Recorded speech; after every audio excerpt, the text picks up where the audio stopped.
பெரம்பலூரில் படிக்கிறேன். இன்று நான் பேச போகிற தலைப்பு நீரின்றி அமையாது உலகு.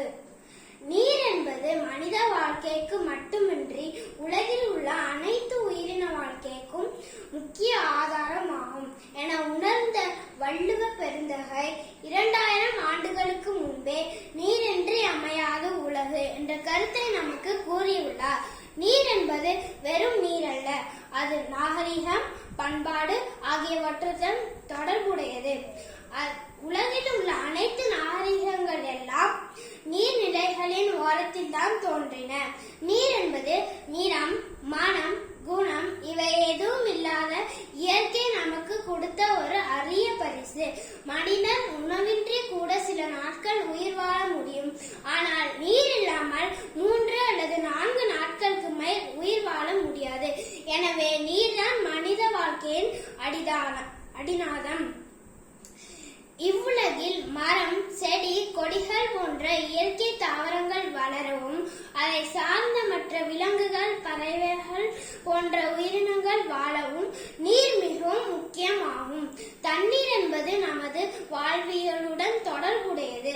அதன் முக்கியத்துவத்தை உணர்த்தவே நீருக்காக நாம் கொண்டாடும் ஒரு விழாவாக ஆடிப்பெருக்கு கொண்டாடப்படுகிறது.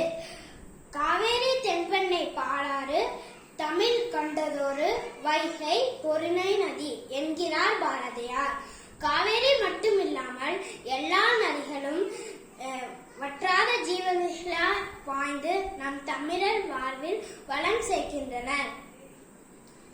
அத்தகைய இந்த நதிகளை நாம் முறையாக பாதுகாப்பதன் மூலியமாகத்தான் நம் எதிர்வரும் காலங்களில் ஏற்பட போகும் நீர் பற்றாக்குறைகளை சமாளிக்க முடியும்.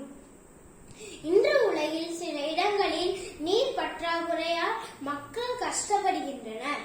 நம் இந்தியா தண்ணீர் பற்றாக்குறை ஏற்பட்ட நாடுகளின் பட்டியலில் 13வது இடத்தில் உள்ளது.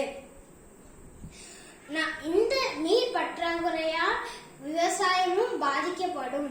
எனவே இந்திய குடிமக்களாகிய நாம் நீரின் அவசியம், முக்கியத்துவத்தை இவற்றை உணர்ந்து அதை சேமிப்பதற்காக நிலத்தடி நீர் சேமிப்பு திட்டத்தை பின்பற்றி நமது வீடுகளும் மற்ற பொது இடங்களிலும் பின்பற்ற வேண்டும்.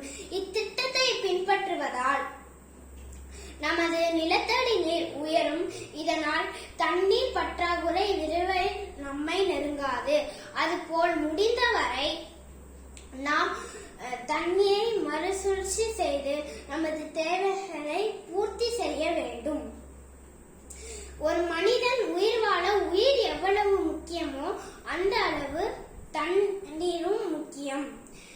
இளம் மாணவ மாணவிகளாகிய நாம் அதை உணர்ந்து அத்தகைய நீரை முறையாக பயன்படுத்துவோம், பாதுகாப்போம் என உறுதியளிப்போம். நன்றி, வணக்கம்.